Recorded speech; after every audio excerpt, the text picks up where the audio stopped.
del curso Manejo Racional de Plaguicidas. Soy el instructor Jorge Luis Guerrero Fernández. Hoy nos corresponde ver el tema plagas. El control de plagas debe contemplar no solo la erradicación, sino también la prevención, es decir, que no se debe permitir el ingreso de nuevos individuos al espacio ya controlado.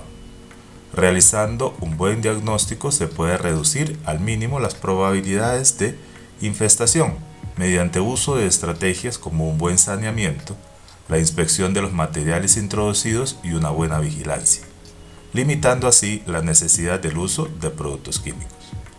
El manejo que se le da a la posible presencia o presencia confirmada de roedores, insectos, entre otros, debe ser integral, entendiéndose por integral a la implementación del conjunto de operaciones físicas y químicas y de gestión para minimizar la presencia de plagas. Un buen plan de control de plagas debe ser preventivo, con el fin de evitar el problema y tener que hacer posteriormente algún tratamiento más agresivo. ¿Pero qué es una plaga? Dicen que el concepto de plagas tiene un elemento subjetivo, ya que el número de individuos que constituyen una plaga depende de cada lugar, de cada época y de las condiciones específicas del ambiente. Por ejemplo, la presencia de una cucaracha en la acera de una calle, dice de cualquier ciudad, no se considera plaga, ¿cierto? Sí se consideraría si aparece, por ejemplo, esa misma cucaracha en un quirófano, dentro de un hospital o en la cocina de un colegio. Entonces tenemos, por definición, dice que las plagas son los organismos que pueden causar daño al hombre o a sus bienes. Al hombre puede afectarlo directamente al transmitirle enfermedades o indirectamente diseminando enfermedades. Los animales sinantrópicos. Se trata de algunas especies de animales que habitan en ecosistemas urbanos o antropizados, adaptándose a las condiciones ambientales creadas o modificadas como resultado de la actividad humana. Es decir, son todos aquellos animales que por suerte o por desgracia conviven con nosotros día a día. Todos tenemos la imagen de una paloma, pero existen muchos más. Acá no entran las mascotas, es decir, los animales que están domesticados. Estos animales sinantrópicos son claramente oportunistas, ya que se aprovechan de los productos secundarios de la sociedad humana para desarrollarse y reproducirse. Entre estos tenemos algunas especies de moscas de la familia Musidae, moscas domésticas, viven en estrecho contacto con los seres humanos, pues su ciclo de vida se desarrolla sobre materiales generados por la actividad humana como basuras u otros desechos orgánicos. Tenemos el ejemplo de la paloma doméstica. Esta especie se ha adaptado al medio urbano, llegando a considerarse una plaga en algunas ciudades. Ratas y ratones. Son especies que acostumbran a vivir cerca de las casas, mientras la rata de tejado prefiere habitar en las partes altas de las viviendas, los graneros. La rata de alcantarilla prefiere los subsuelos de los edificios, alcantarillas y sótanos. Las cucarachas, alrededor de 20 especies de las 4.500 descritas en este orden, prefieren vivir en las viviendas humanas y sus proximidades. Por ejemplo, en el caso de los roedores sinantrópicos, estos participan en el ciclo infeccioso de numerosas enfermedades de importancia a nivel mundial y nacional. Estas enfermedades, denominadas zoonóticas, son las que sufren los animales y cuyos agentes patógenos pueden ser transmitidas en forma directa o indirecta a los humanos, ya sea como reservorios hospederos intermedios de estas enfermedades, además de causar daños materiales a cultivos, granos almacenados, cableados, entre otros. Ya cuando hablamos un poco de roedores, que ya son animales un poco más grandes, y vemos los tipos de roedores que normalmente pues encontramos en nuestro quehacer, en el tema de salud pública, nos vamos a encontrar con la rata de alcantarilla, la rata de techo, el ratón casero. Y pues ahí están los nombres científicos. Ratus ratus, musculus, ratus norvegicus. Este gráfico nos muestra el ciclo de vida de la mayoría de roedores, ¿cierto? Empieza, digamos, en el apareamiento, se da un proceso de gestación. Ese proceso de gestación incluye pues el desarrollo de embriones, ya nacen las crías, pasa por un estado juvenil y luego a un estado adulto. ¿cierto? Y regresa nuevamente al mismo ciclo. La mayoría de roedores pueden sobrevivir durante un año, algunos 2 años. Este cuadro, por ejemplo, simplifica un poquito varios temas que son importantes para ver en qué momento vamos a atacar, en qué momento podemos incidir en uno y otro control si nos encontramos con roedores, ¿cierto? El tema de la gestación, la edad al aparearse, número de crías por camada, apariciones al año. Y por ejemplo vemos que la rata de alcantarilla tiene un promedio de 3 semanas de gestación. La edad que empieza para aparearse, es decir, la etapa ya adulta,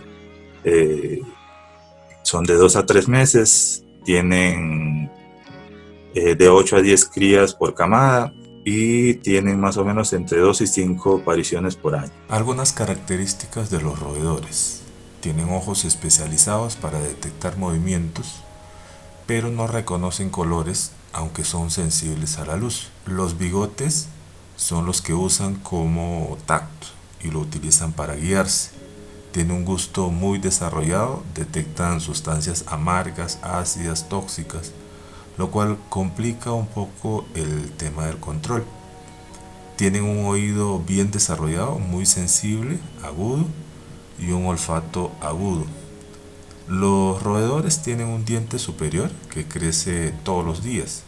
Es por eso que es importante para ellos las roeduras comunes en estas especies. Las ratas o roedores más viejos inspeccionan los alrededores o los posibles lugares donde hay comida. Estos roedores acumulan comida por largo tiempo. En el caso de Ratus ratus, estos se pueden encontrar en entretechos, árboles, anida en bodegas o graneros. Son ágiles y pueden escalar paredes. Casi nunca escarban y no se les suele ver al aire libre. Su alimento preferido son las frutas frescas o alimentos con alto contenido en agua. Comen una media de 15 gramos de comida al día y beben alrededor de 15 mililitros. Ratos norvégicos, en cambio, es una plaga que vive principalmente a nivel del suelo, tanto en zona urbana como agrícola. Por lo general prefieren permanecer en la tierra, hacen madrigueras, aunque a veces pueden llegar a escalar paredes. En las ciudades la red de alcantarillado es su hábitat natural y de ahí se introducen en domicilios y empresas. Tiene el hocico chato, biselado, orejas pequeñas y un cuerpo más grande que la rata de tejado. Su alimento preferido son los cereales, comen una media de 30 gramos de comida al día, beben aproximadamente 60 mililitros.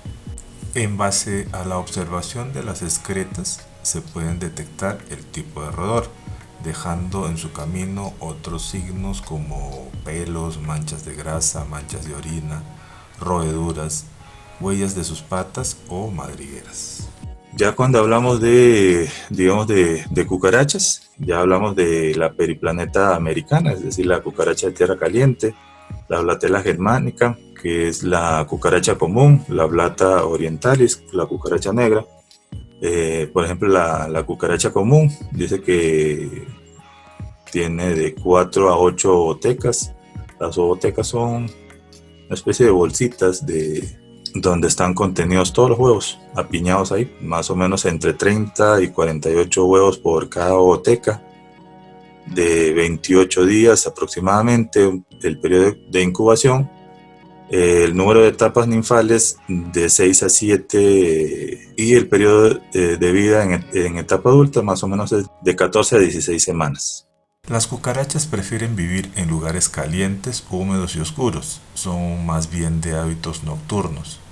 Las cucarachas están asociadas a diversos riesgos para la salud, ya que son portadoras de diversas bacterias y enfermedades, como la salmonela o la gastroenteritis, entre otras. Además son la causal de diversas crisis asmáticas por sus desechos y excrementos.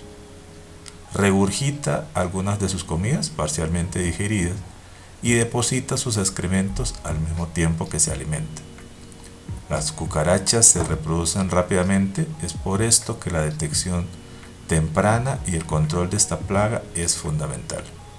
Además de su rápida reproducción, su gran resistencia natural hace necesaria la actuación profesional para conseguir acabar con una plaga de cucarachas.